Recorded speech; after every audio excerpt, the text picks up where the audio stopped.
Ngopi itu ya tahu sendiri lah ya, harga untuk per gelasnya itu kisaran 18 sampai 25.000. Taruhlah sehari itu saya 2 gelas, terus kali beli kopi itu 25.000 misalkan. Udah 50.000. 50.000 sehari kali 20 hari lah gitu, udah sejuta. Itu kan lumayan kan ya Mas. Karena dengan kita memulai kebiasaan berinvestasi sejak dini itu akan membuat kita lebih siap menghadapi tantangan-tantangan di masa depan. Kalau investasi sih kadang pikiran sebagian besar orang ya umumnya itu untuk menjadi kaya ya. Padahal sih menurut saya bukan itu ya. Selain menjadi kaya, sebenarnya melindungi aset kita dari inflasi tadi yang dibilang Anti. Uang kita sekarang kan nilainya nggak sama dengan 10.000 sekarang dengan 10.000 nanti. 10 tahun lagi kan tentu berbeda ya.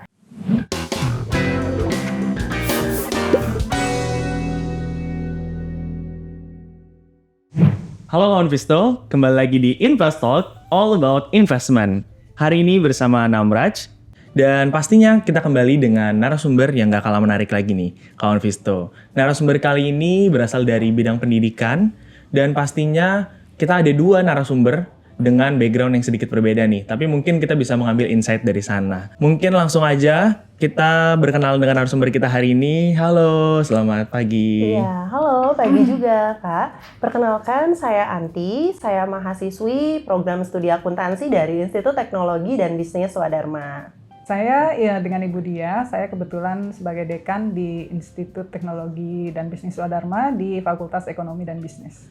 Oke, mungkin boleh buat kawan Visto yang belum tahu nih, Ibu boleh dijelasin dikit Institut Teknologi dan Bisnis Swadharma ini gimana nih latar belakangnya?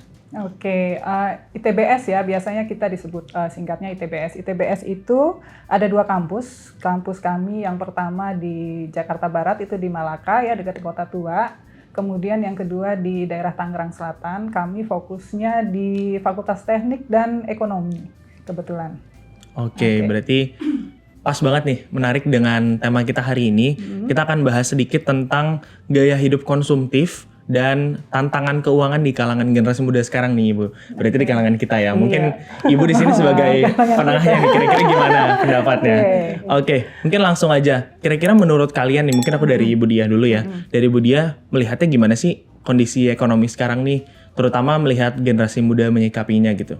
Oke, kalau kondisi ekonomi sekarang tentunya agak sedikit berbeda ya dengan zaman saya dulu. Zaman saya dulu nih. Dulunya kapan nih Bu? Nah, kebetulan kalau saya lihat sekarang sih anak-anak muda sekarang lebih ke semuanya digitalize ya. Jadi dari belanja mereka sudah tinggal main klik gitu kan. Kalau dulu kan kita harus datang ke tokonya, harus pilih dari satu toko ke toko lain, jalan kaki, perlu transportasi ke toko tersebut. Tapi sekarang ya tinggal duduk manis, pilih-pilih di HP, semua udah jadi gitu ya. Sampai investasi aja digital ya kita. Sampai investasi pun nggak hanya belanja ya, bukan belanja nggak hanya kebutuhan sehari-hari nih, investasi juga melalui HP mereka. Kalau zaman dulu, waduh, kita harus ke kantornya nih, ke bank jalan kaki sendiri, transportasi macet.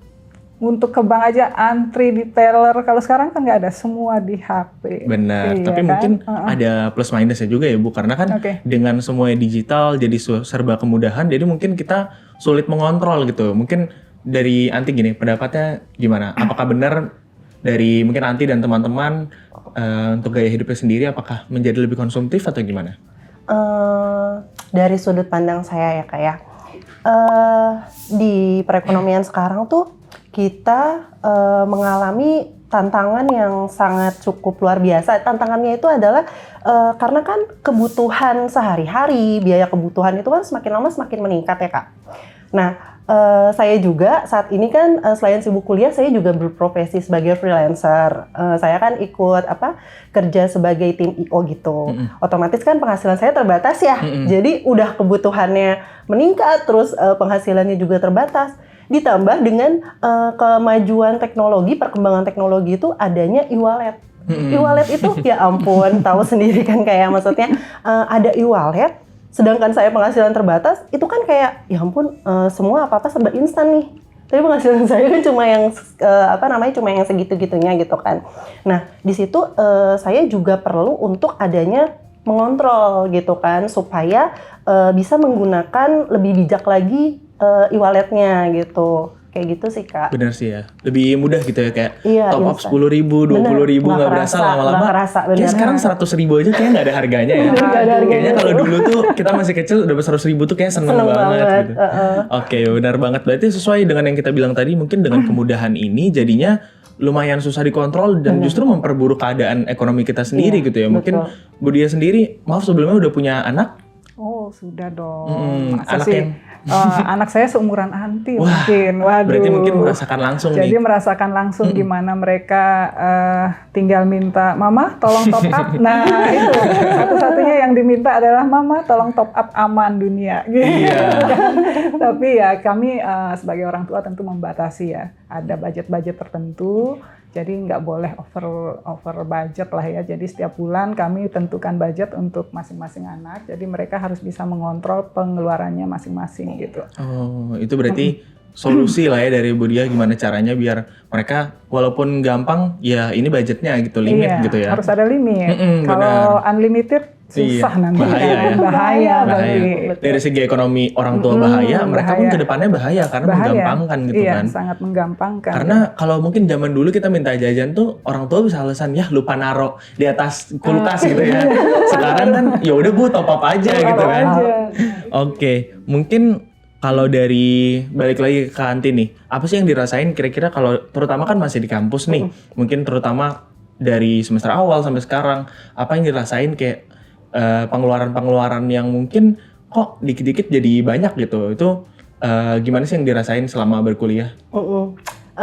Gini Mas, kita kan kuliah pusing sama belajar ya. Pusing ya. Ya ketahuan sama dosennya. Pusing. Pusing gitu sama materi-materi pelajaran di kampus. Itu kita pasti untuk rileksnya apa? Kopi. Ketebak emang ya. Ngopi gitu kan. Nah, ngopi itu ya tahu sendiri lah ya, harga untuk per gelasnya itu kisaran 18 sampai 25.000. Saya juga kayak kalau satu es kopi aja nggak cukup deh gitu kan. Bisa ya sehari bisa 2 sampai 3. Belum kalau misalkan kuliahnya dari pagi sampai sore gitu kan. Ya udah bisa 2 gelas sama 3 gelas. Taruhlah sehari itu saya 2 gelas, terus kali beli kopi itu 25.000 misalkan. Udah 50.000. 50.000 sehari kali 20 hari lah gitu. Udah 1 juta. Itu kan lumayan kan ya Mas. Lumayan banget sih. Harusnya saya bisa mencari alternatif lain gitu supaya bisa menghemat biar nggak keluar yang 1 jutanya itu. Ini mungkin yang kita bahas hari ini sih, gimana caranya kita bisa mengkonversi gitu hal itu yang dari barang-barang nggak perlu yang kita keluarkan. Bukan berarti nggak boleh ngopi ya, mungkin tapi dibatasin, misalnya sehari sekali atau mungkin harganya dikurangin gitu ya Bu ya. Mungkin kalau zaman dulu kita kopi sasetan gitu ya. 1.500, 1.000 gitu kan. Nah, itu namanya Starling ya. Starling. Nah, sekarang kan juga udah ada kan yang kayak beberapa brand kopi yang udah keliling dan betul. kayaknya harganya lebih murah sih, di bawah 10.000. Iya sih. Jadi itu bisa menjadi solusi juga. Iya. Oke, mungkin kalau Bu Dia sendiri sebagai dosen melihatnya gimana Bu? Mahasiswa-mahasiswa seperti ini yang kayak tadi jadi lebih gak ada batasan gitu ya Bu. Terutama kan lingkupnya juga agak bisnis dan ekonomi, harusnya lebih ngerti nih ekonomi sekarang gitu. Iya benar. Jadi kalau saya lihat ya tren anak muda sekarang kan nongkrong di kafe itu ya. Alasannya belajar Mas. Cari wifi gratis alasannya gitu kan. Tapi di balik wifi gratis mereka kan harus membayar kopi, snack dan segala macam ya. Padahal itu sebenarnya mereka saya himbau memanfaatkan perpustakaan sebenarnya Mas. Kalau alasannya belajar, bisa belajar memanfaatkan fasilitas kampus di perpustakaan. Bawa kopi sendiri, kalau biasa ngopi gitu kan. Padahal kopi kalau tiap hari kan buruk buat kesehatan ya. Iya Bu. Nah jadi kita himbau sih mahasiswa kalau mengerjakan tugas sebaiknya di kampus ya, jangan ke kafe gitu. Bolehlah ke kafe tapi sekali-sekali, mungkin seminggu sekali gitu ya. Jangan keseringan karena kita bisa memanfaatkan uang yang kesannya receh tuh ya. Kesannya receh 20.000, 30.000, tapi kalau sudah sebulan, wow. Belum lagi kalau yang laki-laki tambah rokok. Wow. Bener sih Bu. Itu kan Benar.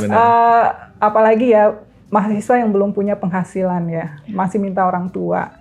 Jadi kami menghimbau anak-anak agar memanfaatkan fasilitas kampus sih Mas untuk kepentingan belajar ya. Mungkin seperti yang Bu Dia bilang tadi, kalau cuman wifi mungkin sekarang public space juga udah banyak ya. Kayak tadi perpustakaan, selain perpustakaan kampus, mungkin kalau bosen kayak perpustakaan nasional, perpustakaan regional tuh udah banyak, kayak taman-taman. Bener, mungkin boleh nih untuk kawan Visto dijadiin alternatif gitu ya Bu ya. Alternatif, nggak harus ke kafe ya, tapi jangan sama sekali nggak juga, nanti dibilang nggak gaul atau apa lagi nanti ya kan. Nanti mentalnya kena juga Bu. belum baru semester berapa ya kan, ntar udah.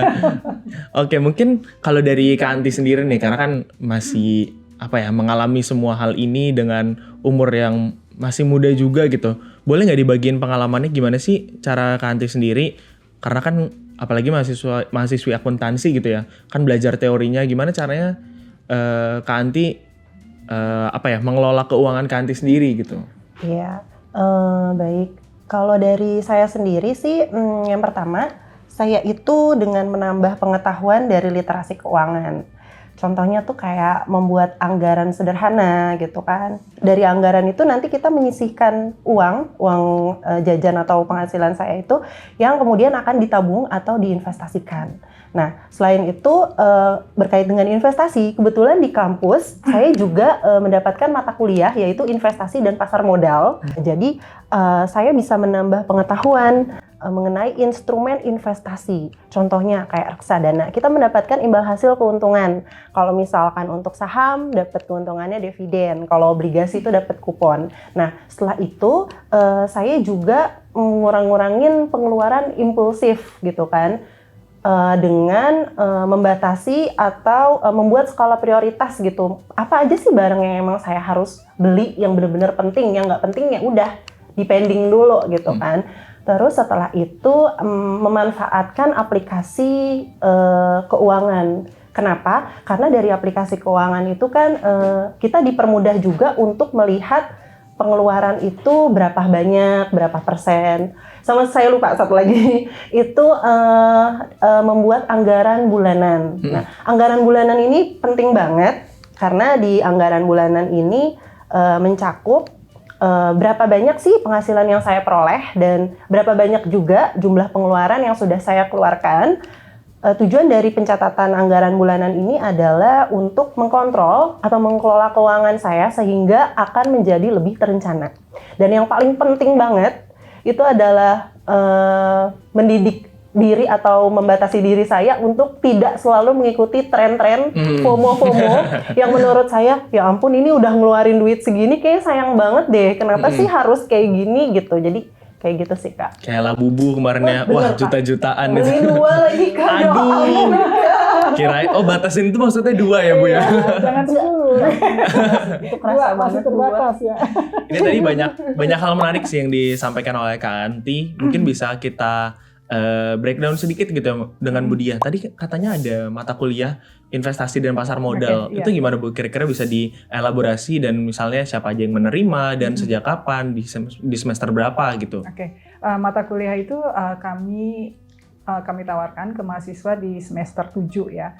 Jadi biasanya nih kebetulan saya pengampunya nih. Kebetulan saya sempat mengampu di mata kuliah itu. Nah, selain teori ya, saya biasanya ada sedikit praktek gitu ya, bukan praktek nih. Jadi saya kebetulan kan ikut trading juga nih. Nah, jadi kayak saya perkenalkan bagaimana salah satu aplikasi trading. Jadi mengenalkan, jadi anak-anak benar tahu tuh kalau di aplikasi trading itu ada seperti ini gitu kan, gimana bid, gimana cara sell-nya, ya seperti itu untuk yang pelajaran awal lah ya. Terus untuk investasi sebenarnya kan mereka sudah punya mobile banking ya. Mobile banking itu di setiap bank itu pasti ada kan. Beli investasinya maunya nabung yang berjangka ada.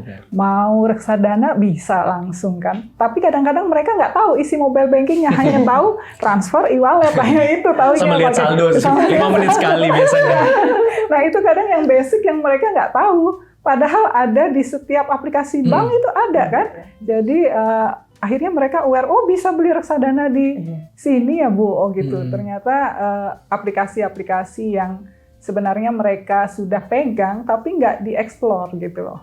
Jadi mungkin itu praktek yang saya berikan di mata kuliah itu ya Mas. Oke. Bagus banget berarti Bu, karena saya sih sempat dengar juga beberapa kampus ada yang memiliki mata kuliah serupa tapi jarang nih yang sampai membahas ke prakteknya, karena sayang aja gitu dengar dari Ibu itu dibahas semester 7 cocok banget, karena kan mereka rata-rata mungkin Sebentar sedikit lagi, banyak udah iya. ada penghasilan sendiri atau sebentar lagi Sebentar gitu kan lagi, masuk di sudah dunia selesai, kerja. ya. Jangan sampai mereka cuma ngincar penghasilan tapi hilang begitu aja gitu penghasilannya Iya, kan. Dan tadi menarik banget, selain di aplikasi mobile banking emang semua sekarang rata-rata udah ada. Boleh juga nih mungkin kalau Budia, Kak Anti dan teman-teman kawan Visto semuanya mau bertransaksi investasi baik saham, reksadana maupun obligasi, itu boleh banget bertransaksi di aplikasi investasiku. Benar, karena kita ada cashback point. Jadi poinnya bisa nih untuk beli kopi tadi. Waduh, Jadi lumayan ya. iya, jadi nggak merasa bersalah gitu ya Bu, ya. Karena kayak ini saya udah investasi gitu kan, hasilnya bisa beli kopi gitu. Oke, mungkin saya minta perjelas lagi nih statementnya dari Budia maupun Kak Anti. Mungkin dari Kak Anti dulu. Menurut Kak Anti, seberapa penting sih investasi dalam mengelola keuangan gitu? Sebagai mahasiswa yang pastinya mahasiswa yang mempelajari itu gitu. Iya, dari saya sendiri sih investasi itu sangat penting, apalagi sejak dini ya Mas. Kenapa? Karena dengan kita memulai kebiasaan berinvestasi sejak dini itu akan membuat kita lebih siap menghadapi tantangan-tantangan di masa depan gitu kan, karena kan kita mengalami inflasi gitu kan. Dan saya sendiri misalkan punya target juga, misalkan beberapa tahun kemudian ingin membeli mobil. Nah kita bisa investasi tuh dari sekarang, memilih investasi yang cocok gitu kan, karena kalau misalkan cuma ditabung aja, ditabung kan bunganya sedikit, udah gitu tergerus sama biaya bulanan juga. Dan menurut saya lebih baik itu adalah berinvestasi gitu. Bener nih, kayaknya zaman sekarang lebih baik mobile banking tuh untuk ya sehari-hari aja gitu ya. Sisanya bisa kita investasiin. Menurut Budia gimana nih Bu? Oh, kalau saya sih setuju ya dengan Anti. Kebetulan nih murid yang rajin, rajin menabung bakal kaya gitu ya jadinya ya. Amin, amin. Oke, kalau investasi sih kadang pikiran sebagian besar orang ya umumnya itu untuk menjadi kaya ya. Padahal sih menurut saya bukan itu ya.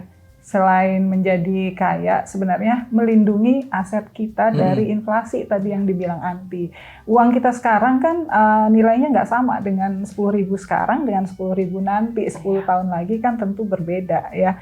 Jadi investasi itu salah satu tujuannya adalah melindungi nilai uang yang kita miliki gitu kan. Jadi jangan berpikir di awal sudah investasi, saya mau investasi, saya mau jadi orang kaya nih gitu kan. Padahal mungkin bisa, tapi lama gitu ya. Tapi ya memang sabar, ada jangka waktunya gitu kan. Nggak ada investasi instan kaya. Nah, nggak ada ya. Bodong itu jadinya, bahaya. Jatuhnya bodong ya. Jadi itu ya. Jadi di pendidikan kami selain teori-teori ya, tentu mengingatkan kalau mahasiswa gitu ya, harus hati-hati dalam iming-iming mungkin banyak ya di media sosial yang investasi dengan hasil yang menggiurkan gitu ya. Karena ingin cepat kaya mungkin ya, jadi pinjol nih ujung-ujungnya pinjol untuk nutup, saya mau investasi tapi uangnya nggak ada nih, pinjol dulu nanti bisa sekian persen balik. Nah itu tentu sangat dihindari ya yang begitu-begitu ya. Jadi pengetahuan tentang investasi itu bukan untuk cepat kaya. Ya, itu intinya ya. Investasi bukan untuk berarti cepat kaya. Berarti gak boleh ya Bu ya untuk FOMO, kayak misalnya dengar ada return berapa terus ambil utang 2 juta nanti saya balikin. Bahaya. Uangnya panas kalau kita bilang ya. Panas ya, jangan pakai uang panas. Tadi menarik juga Ibu bilang soal inflasi dan nilai tukar uang, mungkin tanpa mengurangi rasa hormat ya, Ibu kan juga merasakan beberapa 10 tahun lalu mungkin kayaknya beli mie instan tuh mungkin masih berapa ya, beli Rp500 ya mungkin ya. Sekarang udah 3.000, 3,5. 3,5 ya. Iya. Nah, tapi mie instannya masih sama besarnya kan? Masih ya. Malah kita berasanya tambah kecil ya. Iya. Nggak kenyang kalau satu kalau sekarang ya. Iya makanya itu salah satu tujuan kita berinvestasi ya, bukan semata-mata untuk menjadi kaya ya. Oke. Tadi kita udah membahas juga tentang pengeluaran kecil yang nggak perlu nih. Mungkin kalau di kalangan anak muda lebih ke kopi, terus mungkin hal-hal tadi tren, kayak labu lah, terus kayak makanan-makanan viral, kayak semua harus cobain gitu, kayak ada kesan kewajiban gitu ya. Tapi menurut Budia sendiri nih, gimana kalau uang-uang yang harusnya dialokasikan ke sana tuh kita bisa disubstitusi ke investasi gitu. Kira-kira dampaknya bakal gimana sih misalnya 5 tahun ke depan lah, mungkin biar kawan Visto yang nonton bisa tergerak nih, ada gambarannya. Kira-kira emang kalau kita nggak jajan hari ini emang bisa gimana gitu dampaknya? Oke, kalau kebutuhan anak muda sekarang kan banyak ya. Banyak ya. Trennya banyak, Korea gitu kan banyak banget ya. Aduh. Nah, dari yang kecil-kecil ya kita kumpulin, kita kurangin kita nggak jadi orang yang konsumtif gitu ya. Kita pilih-pilih mana kebutuhan, mana keinginan. Nah, Bener. itu harus kita bedakan antara kebutuhan dan keinginan ya. Kalau memang butuh ya harus kita harus kita laksanakan kan. Tapi kalau sekedar keinginan, ya keinginan banyak ya. Kalau keinginan harus kita rem-rem dikit lah. Sesekali mungkin boleh ya. Sesekali ya, sekali. Rem. Tujuannya apa? Kita kan hidup panjang ya masih ya. Kalau masih anak muda seperti ini mungkin masih kedepannya masih panjang, cita-cita masih banyak. Amin. Mau punya mobil, punya rumah, ya kan? Menikah, kemudian lanjut lagi setelah menikah ada anak, segala macam ya. Jadi dari yang kecil-kecil gitu kita mulai belajar berinvestasi, mungkin 10.000, 20.000. Sekarang kan sudah bisa kan beli reksadana dengan 10.000, 20.000 kan. Nah itu untuk kedepannya akan kita dapatkan hasilnya ya. Kalau sekarang kita memenuhi nafsu keinginan saja ya, waduh, itu kedepannya akan susah ya, karena itu semuanya harus dimulai sejak dini ya. Dan nyambung juga nih ke pertanyaan kita selanjutnya. Menurut Budia dan Kak Anti, kira-kira penting nggak sih untuk investasi sejak dini, walaupun mungkin kayak seperti mahasiswa belum ada pendapatan tetap ya, baik cuman dari uang jajan atau kayak tadi ada freelance atau mungkin ada yang part time gitu. Kira-kira perlu atau aduh nanti aja deh, tunggu udah tuaan dikit gitu, udah jelas gitu kelihatan. Mungkin sebelum dari Budia boleh dari Kak Anti dulu. Menurut kacamata sendiri nih yang udah ngejalanin sedikit lah gitu. Contohnya ya, karena saya korban dari FOMO, korban dari pembeli Labubu yang tadi satunya itu 2.500.000 karena baru-baru keluar banget kan 2.500.000 Kak. Mahal. Terus beli satu kayaknya pengen yang satu lagi gitu kan, yang beda modelnya 5 juta. Aduh ya ampun, ini kok sayang banget gitu ya, uang 5 juta kayaknya kalau diinvestasiin tuh akan lebih bermanfaat gitu Kak. Nah, karena menurut saya itu kesalahan saya, jadi ya udahlah, saya sekarang harus pintar-pintar ngerem lagi untuk lebih peduli sama pengelolaan keuangan pribadi, terutama untuk berinvestasi itu.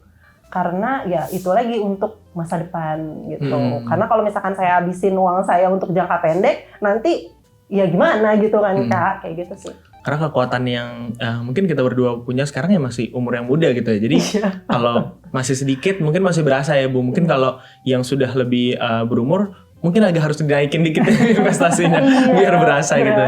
Jadi kita harus mulai dari sekarang gitu. Kalau menurut Bu Dia gimana? Kalau menurut saya sih anak-anak muda itu jangan hanya menjadi konsumen ya. Misalnya yang tadi tuh jangan jadi pembeli, jualin ke teman-teman. Gitu kan. Jadi ada peluang pemasukan, gitu. ada peluang bisnis di setiap FOMO yang ada, pasti ada peluang bisnis di situ. Jadi jangan hanya menjadi konsumen, jadi pintar melihat celah-celah peluang-peluang bisnis. Oke, mungkin nih salah satu kesimpulan dari pembahasan hari ini ya. Jadi walaupun pembahasan yang konsumtif dari maksudnya gaya hidup konsumtif dari generasi muda itu bisa dikurangin sedikit, mungkin jangan langsung ya, sedikit diganti, mungkin disubstitusi dan dialihkan menjadi investasi gitu gaya hidupnya. Karena kan investasi juga butuh tujuan keuangan. Nah, pas banget nih kawan Visto semua. Investasiku memiliki program Healing Fast di mana kawan Visto semua dapat nabung rutin di www.investasiku.id, dan nantinya setelah 12 bulan kawan Visto semua akan berangkat dengan 7 pilihan destinasi wisata. Jadi bisa nih kayak Kak Anti, kita sabar-sabar dulu untuk nantinya bakal jalan-jalan. Jadi daripada mungkin pay later ya atau ngutang dulu, atau daripada nangis-nangis ke mama, mendingan kita nabung dulu baru jalan-jalan. Oke, dan buat kawan Visto semua untuk yang punya tujuan investasi lain seperti membeli mobil, rumah, dan lain-lain, boleh banget pakai kalkulator investasi kita. Ada di website kita juga www.investasiku.id.